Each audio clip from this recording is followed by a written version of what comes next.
Muito bem, continuando a nossa caminhada dentro da Carta Apostólica Patris Corde, nós iniciamos mais esse vídeo. Então, nós iremos tratar agora sobre as motivações do Papa Francisco, que ele mesmo apresenta dentro do documento, aquilo que o motivou a estar elaborando, então, essa carta. E aí, a primeira situação que nós percebemos é que ele aponta o completar dos 150 anos da declaração como padroeiro da Igreja Católica, feita justamente pelo Beato Pio IX. Nós vimos no vídeo do Magistério alguns papas que escreveram e foram dando títulos. E esse de padroeiro da Igreja foi justamente Pio IX, como nós já vimos, e aqui apresenta a data de 8 de dezembro de 1970. Então essa é uma das primeiras motivações, os 150 anos da declaração.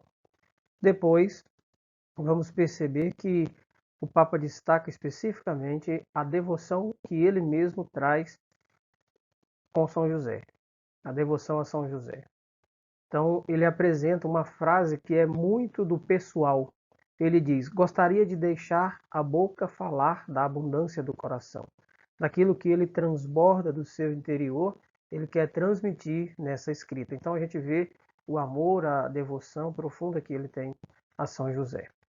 O Papa continua dizendo, né, que quer partilhar algumas reflexões pessoais. Então ele traz algo do seu íntimo, algo mesmo da sua própria vida que ele quer partilhar conosco, da devoção e desse contato, dessa intimidade espiritual que tem com o nosso santo.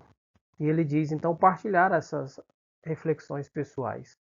E aí ele diz sobre essa figura extraordinária que traz um destaque bastante importante, como é o Papa Francisco gosta de trabalhar a condição humana. Então ele vai apresentando São José como alguém que é muito próximo da condição humana de cada um de nós. Então essa é mais uma das motivações em o Papa escrever o documento.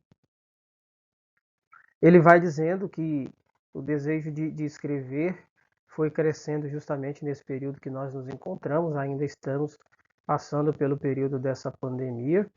Então, desse desejo também de, parece que, como pastor universal, de nos apresentar um refrigério para nossas aulas, ele vai destacar o documento e ele diz aí, é algo muito como ele mesmo tem feito, né? Do dia a dia, da vida cotidiana. Ele diz em que podemos, no período de pandemia, experimentar, no meio da crise, que é essa que nos afeta, que as nossas vidas são tecidas e sustentadas por pessoas comuns. Veja, nossas vidas são tecidas e sustentadas por pessoas comuns. Essas que são muitas vezes esquecidas. Não aparecem nos jornais, que não aparecem nas revistas, que não estão nos espetáculos nem nas passarelas. Isso é o que ele traz. Só que aí ele diz, mas hoje estão, sem dúvida, a escrever os acontecimentos decisivos da nossa história. Aqueles que estão muitas vezes escondidos, têm toda uma influência na nossa vida humana. Escondidos como São José foi, e que não aparece muito na Bíblia, mas que foi essencial na vida de Jesus e de Maria. Essa é a comparação que ele vai trazer. Então ele apresenta essas pessoas que vão tendo diariamente a nossa vida. E aí ele apresenta aqui justamente os médicos, enfermeiros e enfermeiras, os trabalhadores dos supermercados, pessoal da limpeza, que são muito importantes, os curadores, aqueles que transportam, né, os transportadores, os policiais, muitos voluntários, também os sacerdotes e as religiosas e religiosos que estão se dedicando e muitas vezes a nos ensinar que nós não podemos nos salvar sozinhos, é o que ele diz. Quantas pessoas dia a dia exercitam a paciência e infundem esperança, tendo a peito não semear pânico, mas corresponsabilidade. Então ele já também alerta para algo que nós vivemos muito no cotidiano do período pandêmico, que é, às vezes, semear pânico. As pessoas estão perdendo a esperança porque a semente do pânico está muito disseminada. E aí ele diz, não é importante semear o pânico, mas sim corresponsabilidade, ou seja, todo mundo tem que participar, mesmo aqueles que estão escondidos ou aqueles que estão também em voga. Todos nós somos chamados à corresponsabilidade.